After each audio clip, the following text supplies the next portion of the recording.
BJP media நேயர்கள் அனைவருக்கும் வணக்கம். நான் உங்கள் சேகர். என் அன்பு சொந்தங்களே, தமிழ்நாட்டில் நடக்கிற அத்தனை குற்றங்களுக்கும், அது எந்த விதமான குற்றங்களானா இருக்கட்டும், மிகப்பெரிய குற்றங்கள் பண்ணுறது யாருன்னு பார்த்தா நீங்களே யோசிச்சு பாருங்கள், டிஎம்கே காரனாக தான் இருப்பான். உதாரணத்துக்கு மெத்தனால்னு சொல்லி இது வரைக்கும் நம்ம கேள்விப்பட்டதே இல்லை. நான் கேள்விப்பட்டதில்லை, மற்ற யாரும் கேள்விப்பட்டிருக்கீங்களா என்னென்னு தெரியல. நான் கேள்விப்பட்டதே இல்லை.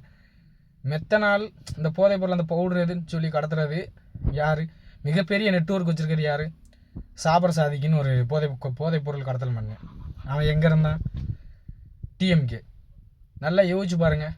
ஒவ்வொரு கிராமத்துக்குள்ளேயும் இதுக்கு ஒரு 35-40 வயசுக்குள்ளே இருக்கிறவங்களாம் ஒரு 20 வருஷமாக அரசியலை நீங்கள் பார்த்துக்கிட்டு இருப்பீங்க. இந்த 2021 இப்போ வரைக்கும் நடத்துக்கிற ஆட்சி மாதிரி ஒரு கேவலங்கட்ட ஆட்சியை நம்ம எந்த ஆட்சிலையும் நம்ம பார்த்துருக்கவே மாட்டோம்.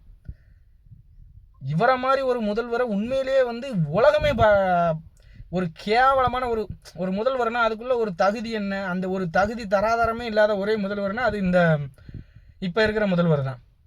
எதிர்கட்சி தலைவர் சொன்னார் இவர் பொம்மை முதல்வர்னு. அந்த பொம்மை முதல்வருக்கு 100% தகுதியானவர் தான் இந்த மு.க. ஸ்டாலின் அவர்கள்.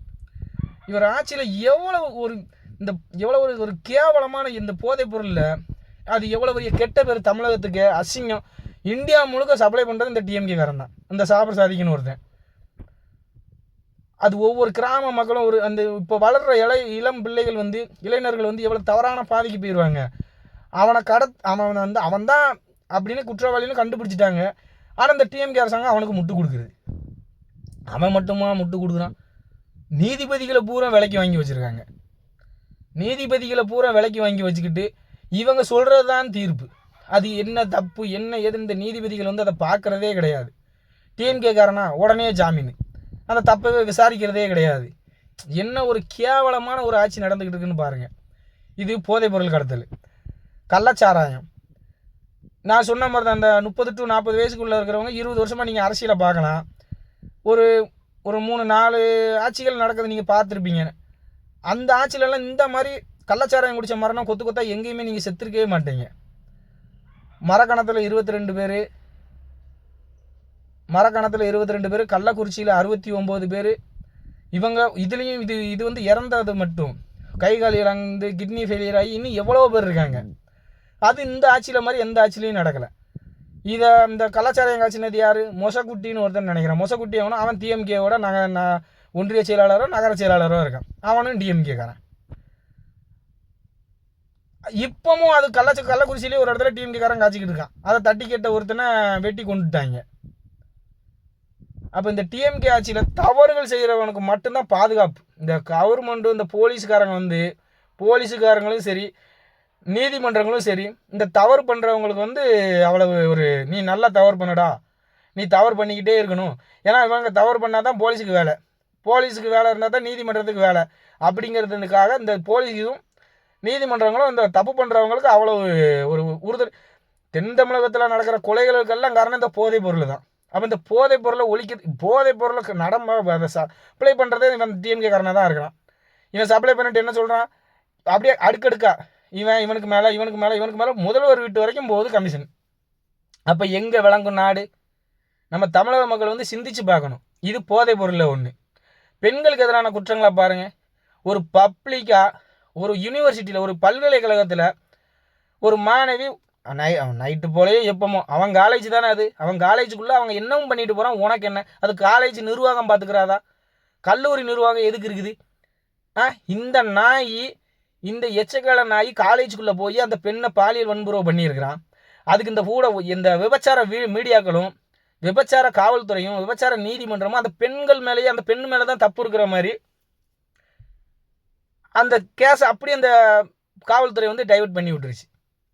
ஏன்னா இந்த மாதிரி கேவலமான அதிகாரிகள் இருக்காங்க. ஏன்னா ஒரு 3 வயசு பிள்ளையோ 4 வயசு பிள்ளையோ ஒரு டிஎம்கே வர மேலே துப்பிருச்சுன்னு சொல்லி அந்த பெண் குழந்தையே அவன் பாலியல் வன்புறவு பண்ணியிருக்கிறான். அதுக்கு அங்கே உள்ள கலெக்டர் என்ன சொல்லியிருக்கிறான்? இந்த குழந்தை மேலேயும் தப்பு இருக்கணும். 4 வயசு குழந்தைக்கு என்னையா தெரியும்?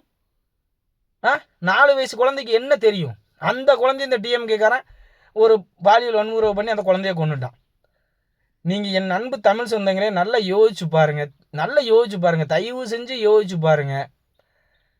தமிழ்நாட்டில் நடக்கிற இந்த 2024 இப்போ வரைக்கும் 2025 வரைக்கும் பெண்களுக்கு எதிரான குற்றங்கள் பெண்களுக்கு எதிரான குற்றங்கள் நடந்த அத்தனையுமே டிஎம்கே காரன் தான், வேற யாருமே கிடையாது. ஆனால் ஒருத்தருக்கு கூட தண்டனை கிடைக்கவே இல்லை. இப்போ ரீசெண்டாக தெய்வ செயல்னு ஒருத்தன், இந்த முதல்வர் இந்த தப்புன்னு சட்டமன்றத்திலேயே எதிர்கட்சி தலைவர் கேள்வி கேட்கும் போது அப்பமே இதை தடுத்திருந்தால் அந்த யார் அந்த சாருன்னு இன்ன வரைக்கும் தெரியல.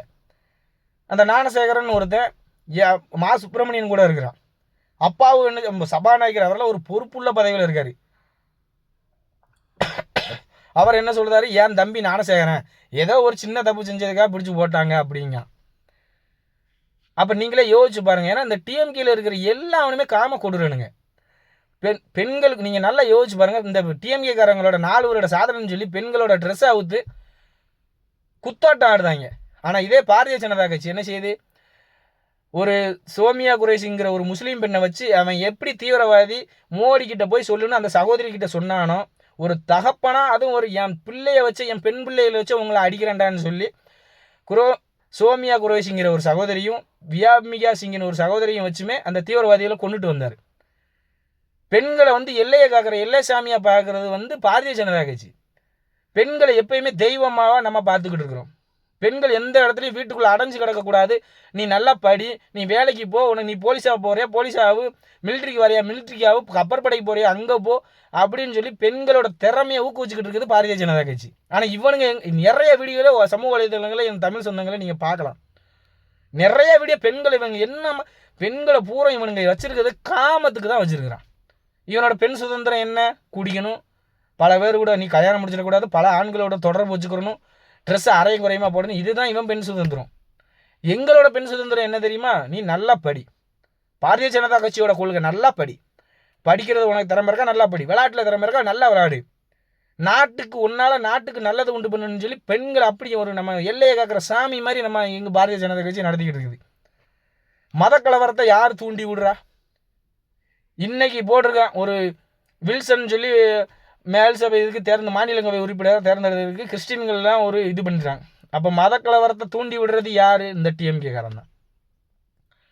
தயவு செஞ்சு அனைத்து தமிழ் சொந்தங்களும் குற்றங்கள் தமிழ்நாட்டில் நடக்கிற அத்தனை குற்றங்களுக்கும் காரணம் டிஎம்கே தான். அது உங்கள் எல்லாத்துக்குமே நல்லாவே தெரியும். இப்போ சமீபத்தில் கூட நடந்த நிகழ்வுகள் எந்த இது வேணாலும் நீங்கள் எடுத்துக்கோங்க, இந்த டிஎம்கே காரனால தான் மக்களுக்கு இடைஞ்சல். பெண்களுக்கு, குறிப்பாக பெண்களுக்கு அவங்க வேலைக்கு போகிற இடத்துல இடைஞ்சல், கல்லூரிக்கு போனால் அங்கே இடைஞ்சல், பள்ளிக்கூடம் போனால் அங்கே இடைஞ்சல், பச்சை குழந்தைகள் கூட இந்த டிஎம்கே காரனால இடைஞ்சல். தயவு செஞ்சு அனைத்து என் உறவுகளும் யார் நல்லவன் யார் கெட்டவன்னு பார்த்து இந்த போலி திராவிடம் இவங்க பேசிக்கிருக்காங்க. இன்றைக்கெல்லாம் ஒருத்தி சொல்கிறா, பக்கத்து நாட்டுக்காரன் நம்ம மேலே குண்டு போட்டு நம்மளை கொண்டுட்டு போனது தப்பு இல்லையா, நம்ம திரும்ப அவன் மேலே போர் கொடுத்தது தான் தப்பான். நம்மளை அவன் நம்ம நாட்டுக்குள்ளே அடிச்சுட்டு போவானா, நம்ம அவங்ககிட்ட சமாதானம் பேசணுமா? அப்படியாப்பட்ட பைத்தியக்காரங்க இருக்கிற நாடு இந்த தமிழ்நாடு.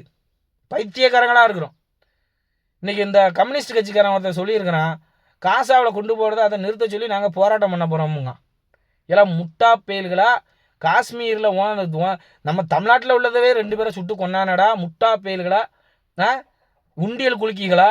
உண்டியலை குலுக்கி நீ இப்படி தான் உனக்கு உண்டியல் குலுக்கும் போது அவன் இந்தியாக்காரன் தானடா போடுறான். நீ உண்டியில் குலுக்கி வை, எங்களோட இதை வாங்கிக்கிட்டு காசாக்கு போயிட்டா நீ காசாக்கு. ஆனால் அதுக்காக இஸ்ரேல் அடிச்சுக்கிட்டு இருப்பா, இஸ்ரேல்காரன் பார்த்துக்கிட்டா இருப்பான், பதிலுக்கு அடிக்க மாட்டான். என் அருமை உறவுகளே, இன்னொரு தரம் டிஎம்கே ஆட்சிக்கு வந்தால் உண்மையிலே தமிழ்நாடு சுடுகாடு தான். இதில் எந்த மாற்று கருத்தும் கிடையாது. இந்த வைகோ அவர்கள்லாம் மன்னிப்பு கேள் கனிமொழியிட மன்னிப்பு கேளுங்க. இப்போ நீ யார்கிட்ட போய் மன்னிப்பு கேட்க போகிற? உன்னத்தான் மாநிலங்கள் உனக்கு சீட்டே கிடையாதுன்னு சொல்லிட்டாங்களே, நீ என்ன தான் கூச்சா தூக்கினாலும் சரி. கனிமொழி நாக்க போட்டு நக்குனேன், முக ஸ்டாலின் நாக்க போட்டு நக்கி என்ன பண்ணுறது? இந்த ஒரே வாசகம், மன்னிப்பு கேளு. நீ எல்லாம் எவ்வளோ பெரிய புலி. ஒரு தமிழின தலைவர் பிரபாகரன் அவர்களோட நீ நேரில் பேசியிருக்க, அவங்களோட எவ்வளோ அப்படியாப்பட்ட தலைவராக இருந்துக்கிட்டு மன்னிப்பு கேள் கனிமொழியோட மன்னிப்புகள். எதுக்கு கனிமொழிக்கிட்ட மன்னிப்பு கேட்கணும்? லொங்காமல் பாராளுமன்றத்தில் பேசிட்டேன். ஐயா பாரத பிரதமர் நரேந்திர மோடி வீட்டுக்கு அங்கே இலங்கைக்கு போய் 10,000 வீடு கட்டி கொடுத்துருக்காருடா தமிழகத்துக்கு. காங்கிரஸ் கூட்டணியில் நீ இருந்தே, காங்கிரஸ் கூட்டணி டிஎம்கே கூட்டணியில் இப்போ இருக்கியே, அவங்க தானடா நம்ம தொப்புள் கொடி உருவாக்க ஒன்றாங்க. இந்திரா காந்தி இருந்திருந்தா பிடுங்கிருப்பா. எங்கே இந்திரா காந்தி அம்மா இருந்திருந்தா பிடுங்கிருக்கும்? இந்திரா காந்தி அம்மா அவங்க ஆட்சியில் தானையா, காங்கிரஸ் ஆட்சி தானே 2009 அப்போ இப்போ ஐயா மன்மோகன் சிங் பிரதமராக இருந்தார். இங்கே டிஎம்கேல கருணாநிதி முதல்வராக இருந்தார். இப்போ நீ அவங்க கூட தானே கூட்டணி இருக்க. நீ ஐயாவோ நீ பேசின பேச்ச ஒவ்வொரு யூடியூப்லையும் பார்த்துட்டு நானே தலை வலிக்குது எனக்கு. முட்டாள் முட்டாள் முட்டாள்னு. என் அருமை உறவுகளே, டிஎம்கே அதன் கூட்டணி கட்சிகள் வந்து தமிழர்களுக்கு விரோதமான கட்சி. உண்மையிலேயே இவனுங்க தீவிரவாதிகள் தான். இவங்க தீவிரவாதிகளுக்கு மட்டும்தான் சப்போர்ட் பண்ணி பேசுவாங்க. நீங்கள் நல்லா யோசிச்சு பாருங்கள். தீவிரவாதி பண்ணுனா அவன் பண்ணினதுக்கு அவங்கெல்லாம் பண்ணுனா என்ன செய்ய அப்படிமா. 4-5 பேர் பண்ணுறதுக்காக ஒட்டுமொத்த மதத்தை நீ எப்படி குறை சொல்லுவேன்பா. நான் அதையும் சொல்லலை. உண்மையிலேயே அந்த மதத்தில் எவ்வளவோ நல்லவங்க இருக்காங்க, நான் அதை சொல்லவே இல்லை. ஆனால் அதை தீவிரவாத செயல்கள் எல்லாம் பண்ணுறது யார்? அந்த மதத்தவங்களை தானே பண்ணுறாங்க. மித்தவன் பண்ணுவான், ஒரு உயிர் அப்படி தான் செய்வான்.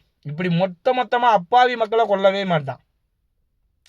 தயவு செஞ்சு என் அனைத்து தமிழ் சொந்தங்களும் தயவு செஞ்சு கொஞ்சம் சிந்தித்து செயல்படணும்னு உங்களை பணிவோடு கேட்டுக்கொள்கிற வருகிற 2026 சட்டமன்ற தேர்தலில் பாரதிய ஜனதா கட்சி அதன் கூட்டணி கட்சிகளை ஆதரிக்கணும்னு உங்களை பணிவன்போடு கேட்டுக்கொள்கிறேன். நன்றி, வணக்கம். பாரத் மாதா கி ஜெய்.